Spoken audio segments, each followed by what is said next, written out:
Hello friends, welcome to SSC coaching centre. दोस्तों, आज मैं आपके लिए साधारण ब्याज के क्वेश्चन लेकर के आया हूं, तो वीडियो को पूरा देखिएगा। चलिए स्टार्ट करते हैं। पहला सवाल है, ए ने 2 वर्ष के लिए 8% साधारण ब्याज पर बी से ऋण लिए और ब्याज सहित ऋण कुल इतना चुकाया। ए द्वारा लिए गए ऋण की राशि कितनी है? देखो, 8% की दर से ऋण कितना चुकाया है? इतना चुकाया है। इसका मतलब ये जो है, ये इसका में ब्याज भी शामिल है। जो मूलधन लिया था वो है और ब्याज भी इसमें शामिल है 2 वर्ष का 8% की दर से। अब देखिएगा, आपको अच्छे से पता है कि कोई भी राशि अपने आप में 100% होती है। ठीक है, 8% की साधारण ब्याज पे रुपया उधार लिया, 1 साल का 8%, तो 2 साल का साधारण ब्याज कितना हो जाएगा? 16%। इसका मतलब उसने जो ब्याज दिया है 16% दिया है 100% की राशि पर। तो उसने जो 100% उधार लिया था वो चुकाया और 16% का ब्याज चुकाया। तो टोटल उसने कितना चुकाया? 116% चुकाया है। ठीक है, और रुपए में कितना चुकाया है आपको दिया गया है, इतना उसने रुपए में चुकाया है। ये 116% का मान है। आपको निकालना है ऋण की राशि, 100% का मान निकालना है। कैसे निकालेंगे? इसमें 116 से डिवाइड कर देंगे और 100% का मान निकालने के लिए 100 से आप यहाँ पे मल्टीप्लाई कर देंगे। क्लियर है? चलिए इस अमाउंट को कटा लेंगे। तो मैं इसको 4 से अगर कटाऊं तो ये 25 बार में कटेगा, और 4 से इसको कटाऊं तो 4 दूने का 8, 4 निम 36, 29 बार में ये कट जाएगा। ठीक है, अब 29 से हम इसको कटाएंगे। ठीक है, 29 से इसको कटाएंगे और फिर जो कटेगा उसका मल्टीप्लाई 25 से कर देंगे, तो आपका सही जवाब हो जाएगा डी ऑप्शन। ये आपके सवाल का हो जाएगा बिल्कुल सही जवाब। अब देखेंगे अगला प्रश्न। अगला प्रश्न ये है, 5 वर्ष में निवेश की गई राशि और प्राप्त मिश्र धन का अनुपात 5:8 है। ब्याज की दर ज्ञात कीजिए। देखो, एक होता है प्रिंसिपल, एक होता है अमाउंट। प्रिंसिपल 5 है तो अमाउंट कितना है? 8 रुपया। ठीक है, यानी कि 5 की चीज 8 रुपया हो गई तो उस पर 3 रुपया ब्याज लगा। ठीक है, चलिए अब हमसे यहाँ पे बोला गया है कि प्राप्त मिश्र धन का अनुपात इतना है। ठीक है, राशि का और मिश्र धन का अनुपात कितना है? अब समझिएगा ध्यान से, ये प्रिंसिपल है और प्रिंसिपल अनुपात में कितना होता है? रियल में 100 होता है।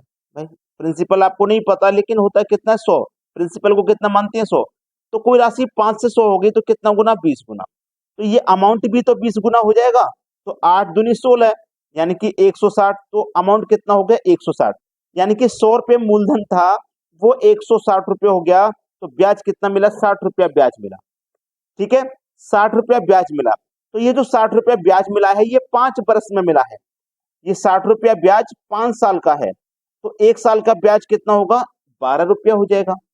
जब 1 साल का ब्याज 12 है तभी तो 5 साल का ब्याज 60 रुपया है। ठीक है, आपसे क्या पता करने के लिए कह रहा है? दर पता करने के लिए उसने बोला है कि भाई दर क्या है। ठीक है, दर क्या है? अब देखिएगा, दर यहाँ पे बताना बड़ा ही आसान है। 100 रुपया था, ठीक है, उस पे ब्याज मिला कितने का? 1 साल पे 12 रुपए का। तो 100 से 12 हो गई 1 साल में, तो उस पर रेट कितना मिलेगा? 12% का ही रेट मिलेगा। ठीक है, तो हमारा डी ऑप्शन बिल्कुल सही है। अब देखते हैं अगला प्रश्न। अगला प्रश्न है, एक राशि को 22% वार्षिक साधारण ब्याज पर 3.5 वर्ष के लिए निवेशित किया जाता है। यदि इसे y+4% वार्षिक साधारण ब्याज पर निवेशित किया गया होता तो 4,452 अधिक ब्याज प्राप्त होता। मूल धनराशि ज्ञात कीजिए। बहुत ही अच्छा सवाल है, बेहतरीन क्वेश्चन कहूंगा मैं इसे। देखिएगा, अगर हम 22% पे ब्याज, साधारण ब्याज पर कितना? 3.5 वर्ष के लिए। कितने वर्ष के लिए? 3.5 वर्ष के लिए। अगर हम इसे y+4, यानी कि इसमें 4 और जोड़ दें, जो पहले से y था, अगर हम इसमें 4 और जोड़ देंगे, ठीक है, 4 और जोड़ देंगे तो इतना ब्याज हमको मिलेगा। क्लियर है इतनी बात? तो हमें मूल धनराशि पता करनी है कितनी है। देखना, हम यहाँ पे कितना अधिक जोड़ देंगे? 4 अधिक जोड़ देंगे। कितने समय के लिए जोड़ देंगे? 4% अधिक, 3.5 साल के लिए जोड़ देंगे। तो 1 साल का 4 जोड़ेंगे तो 3.5 साल का भैया कितना हो जाएगा? 4 का 3.5 से मल्टीप्लाई कर दो, 14% हो जाएगा। ठीक है, तो कितना मिलेगा हमको? 14%। तो 14% होता है रुपए में कितना हो जाता है? 4,452 हो जाता है रुपए में। तो 14% की वैल्यू इतनी, तो 1% की भैया कितनी हो जाएगी? 14 से इसमें भाग दो। ठीक है, 14 तिया 42, 2 बचेगा 25, 14 एकम 14, 11 बचेगा 112, 14 अट्ठे 112। क्लियर है? यानी कि 1% की वैल्यू 318 है। हमको तो धनराशि पता करनी है, धनराशि मतलब 100% का मान। तो 318 का गुना 100 से कर दीजिए, तो 318 का गुना 1 से करेंगे तो 318 रहेगा, बस ये 2 जीरो आ जाएंगे लास्ट में। 31,800 चेक करिए किस ऑप्शन में है, आप बोलेंगे सर बी ऑप्शन में। ये हमारे सवाल का सही जवाब है। अब देखते हैं अगला सवाल।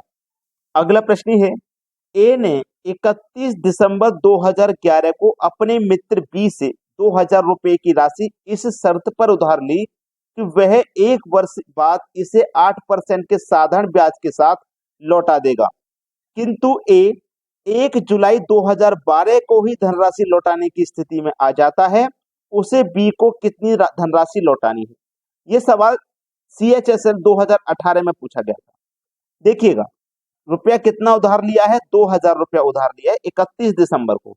तो जिस दिन पैसा उधार लिया जाता है उसका कोई ब्याज नहीं लगता, उसके दूसरे दिन से लगता है। तो 31 दिसंबर के बाद में 1 जनवरी आ जाएगा। तो 1 जनवरी से लेकर 1 जुलाई तक कितना समय हो गया? 6 महीने का समय हो गया। ठीक है, 6 महीने का समय हो गया। तो 1 साल का रेट हमारा 8% है, तो ये तो आधा साल हुआ, 6 महीना हुआ है केवल। तो 6 महीने का रेट कितना हो जाएगा भैया? रेट भी आधा हो जाएगा, 6 महीने का रेट लगेगा 4% का। ठीक है, 6 महीने का रेट 4% का। तो हमने जो 2,000 रुपये उधार ली थी, इसको 4% ब्याज के साथ लौटाना है। 4%, परसेंट का मतलब बटे में 100। 2 जीरो से कटाऊंगा, 2 जीरो 20 चौकू 80, यानी कि हमें 80 रुपये ब्याज के देने हैं। तो हमने 2,000 रुपये उधार लिए थे, है ना, 80 रुपया ब्याज का देना है, तो जोड़ दो इसमें, तो ये कितना हो जाएगा? 2,080 हो जाएगा। 2,080 सी ऑप्शन सवाल का बिल्कुल सही जवाब है। अब देखेंगे अगला प्रश्न। प्रश्न है आपका, कोई धनराशि 8% साधारण ब्याज की दर पर 35 वर्षों में स्वयं का 79/16 गुना हो जाता है। आर का मान ज्ञात करें।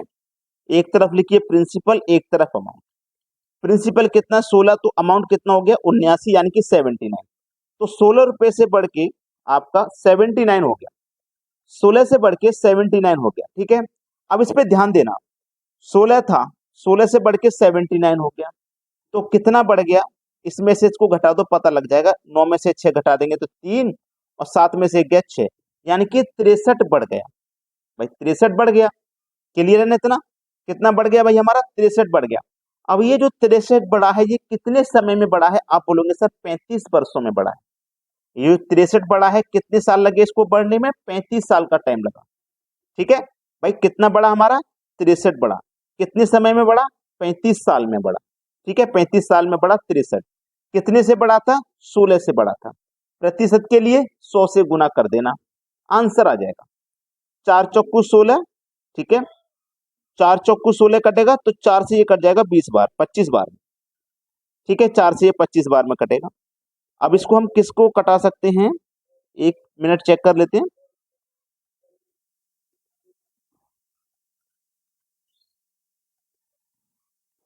7 पंजे 35, 7 नीम 63 कट जाएगा। यहां तक तो सही कट गया। अभी चेक करो, 5 पचे 25 कट जाएगा, 9 पंजे 45, डिवाइड में कितना? 4, 4 से कटा दो, 11 चौको 44, एक बचेगा, नहीं जाएगा, दशमलव लगेगा। 11 दशमलव करके एक ही ऑप्शन है बी, और ये हमारा हो जाएगा बिल्कुल सही जवाब। प्रश्न सभी को क्लियर हो गया? अब देखेंगे अगला प्रश्न। अगला सवाल है, कोई निश्चित राशि साधारण ब्याज पर निवेश की गई थी। 5 वर्ष के उपरांत होने वाला मिश्रधन 3 वर्ष में प्राप्त होने वाला मिश्रधन का 1 सही 1/4 गुना था। ब्याज की वार्षिक दर कितनी थी? बहुत अच्छा सवाल। अब ये सवाल है ना, ये आपके लिए होमवर्क है। आप इस प्रश्न को करके मुझे बताइए। अगर आपको नहीं आता है तो आप किसी बुक से देखेंगे, किसी से पूछेंगे कि भाई ये सवाल कैसे होगा, तभी तो आपको मेहनत करोगे, तभी तो आपको उसका फल मिलेगा। अब मैं ही बता दूंगा सारी चीजें। अगर आपसे नहीं भी होना है तो भी आप कमेंट करना, अगर आपसे नहीं भी होता है तो भी आप कमेंट करना, ताकि हम अगले वीडियो में इस क्वेश्चन का सॉल्यूशन बता दें। कमेंट जरूर करना आप। ठीक है, धन्यवाद।